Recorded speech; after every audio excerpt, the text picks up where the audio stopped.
Welcome to An Hour to Give. I'm Sam LaPrade. This week, we're featuring a really interesting organization with so many different aspects called Voice Found.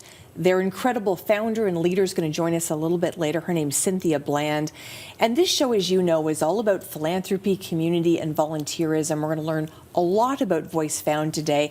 My very first guest is Sarah Tunsdale. Hi, Sarah. How are you? I'm good, thank you. Good. Thank you so much for joining me. Thank you for having me. So Voice Found, when people hear that for the very first time, they might be just learning about this organization. Give us a sense of what your role is with Voice Found. So with Voice Found, I'm a peer supporter. The majority of people who work at Voice Found have lived experience. I have lived experience. We have two different sections. So we have human trafficking services, and we also have services for people who have experienced childhood sexual abuse. I work in the human trafficking side, and with my clients, I just provide peer support. You don't just provide peer support, you provide a lifeline in many ways, and I think it's wonderful that you're doing this work. Give us a sense, when we hear about human trafficking and we hear about childhood sexual abuse, those are really tough subjects to talk about, but it's so important that we're doing it, and I'm so glad we have this opportunity today. Give us a sense, Sarah, of what you're seeing in terms of human trafficking and the work that you're doing through Voice Found. Yeah, I think that the majority of people think that it doesn't happen here. They think that trafficking is something that's more of an international issue, but in Canada, 94 to 95% is domestic, so it's very local. In Ontario accounts for 65.7% of what happens Canada-wide. So yeah, it's around, and I think people don't realize it. And define human trafficking for us. Basically, trafficking is when somebody manipulates, coerces, abuses somebody, forces somebody into the sex trade, sexual exploitation. But it's not the way that it's portrayed in movies either. I think that a lot of people think that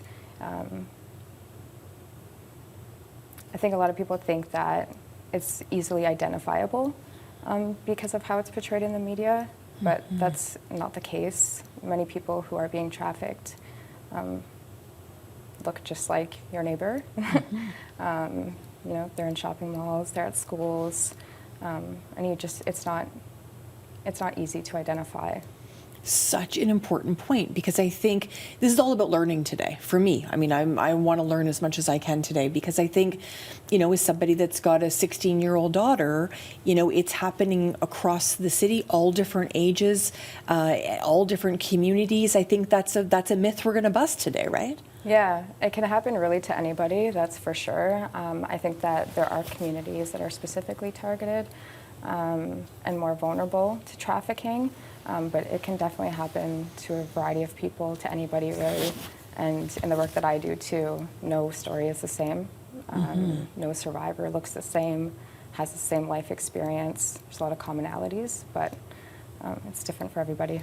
Different for everybody. So your work as a peer supporter, when you meet with someone for the very first time and you say to them, I have lived experience, I'm working at Voice Found, is that an immediate connection? Is there still some work to do to gain some trust there?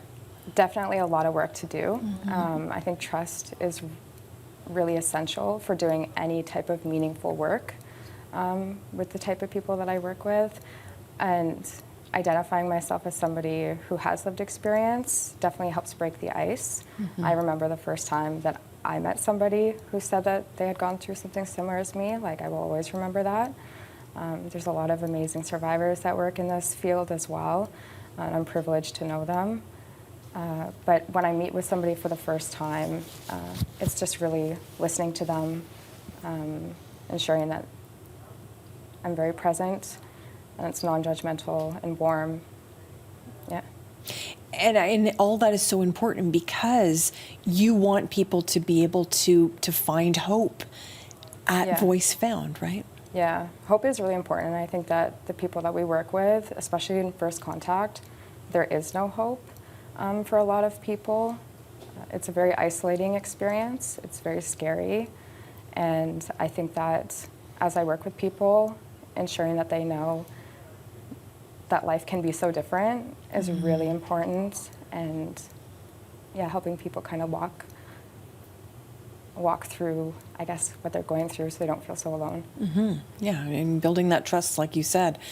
Are people surprised when they realize there's an organization like Voice Found, so incredibly focused, which I think is the beautiful part about this organization? You've got two very clear mandates. We're going to talk to lots of different people today to talk about those mandates, but is that surprising to people that they're like, wow, this is such an issue that there's actually an organization focused? I think that people are surprised about that all the time. I have all different types of reactions. Yeah. Sometimes, when I tell people what I do, they're like, oh, that's happening here.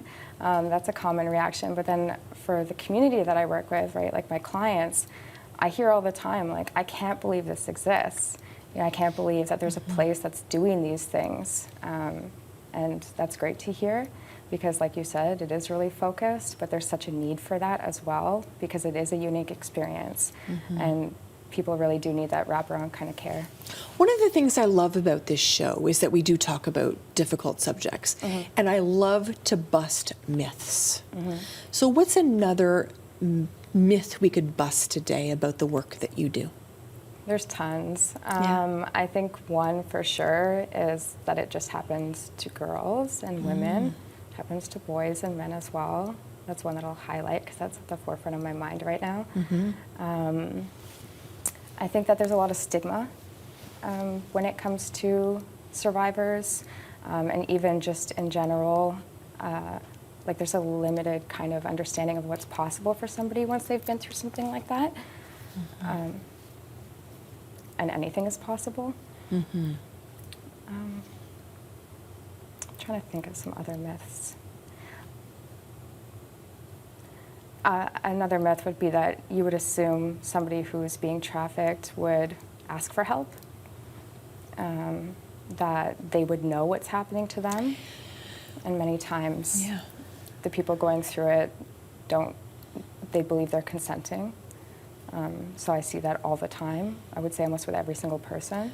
Okay, that is something I've been so curious about, is do people understand that what's happening is not healthy? I mean, that's kind of putting it mildly, but I mean, is that, like you're saying, that's a myth to bust today? Yeah, I think it's a huge barrier to even accessing services, right? Because if you don't understand what's happening to you,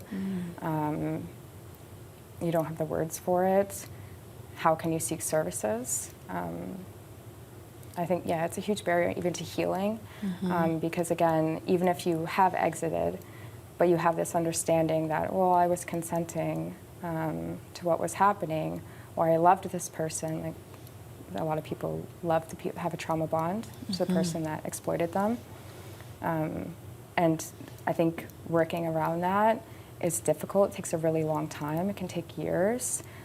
But yeah, just not being able to identify what's happened to you is a barrier in many ways. Interesting. And in terms of meeting with somebody for the first time and getting to know them, are they concerned about family and friends? You mentioned stigma at the beginning of our chat today.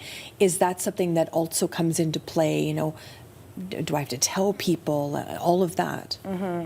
Definitely. So when I work with people, a part of the trafficking process is isolation oftentimes, isolating people from family and friends or any healthy connection, even if it's a social worker. It benefits the exploitation process. So I think that once people do exit, rebuilding those connections again is really difficult to even to start, let alone facing the stigma that comes with what they've been through, and how do I explain that to my family? How do I explain what I've been through? How will I feel understood? So a lot of people just choose not to talk about it. And I could only imagine that there might be someone right now listening to you and I, Sarah, and they're maybe watching us or listening and thinking, this might be me. What would you say to them? To somebody being trafficked, I would tell them that life can be very different, and that what's happened to them doesn't define them. It's very cheesy. And that it's not their fault. And there are services available, such as Voice Found. Yeah. And there's people that can understand, right? Like, I think that another thing I do with Voice Found is I get groups together. And I told you how impactful it was the first time I met another survivor. Imagine a bunch of survivors in the same room. Like, we don't even need to talk, just being in the same room with other people who have had the same experience as you, it just feels really good. And does it feel almost like that's part of the healing? Definitely. Yeah. Definitely. Yeah. And you know, getting together in a room like that, I can imagine then that would maybe carry somebody through some dark times, maybe when they're by themselves. Yeah, some of the clients that I work with, if they met each other in group, we have like best friends that have come out of that group, which is really beautiful to see.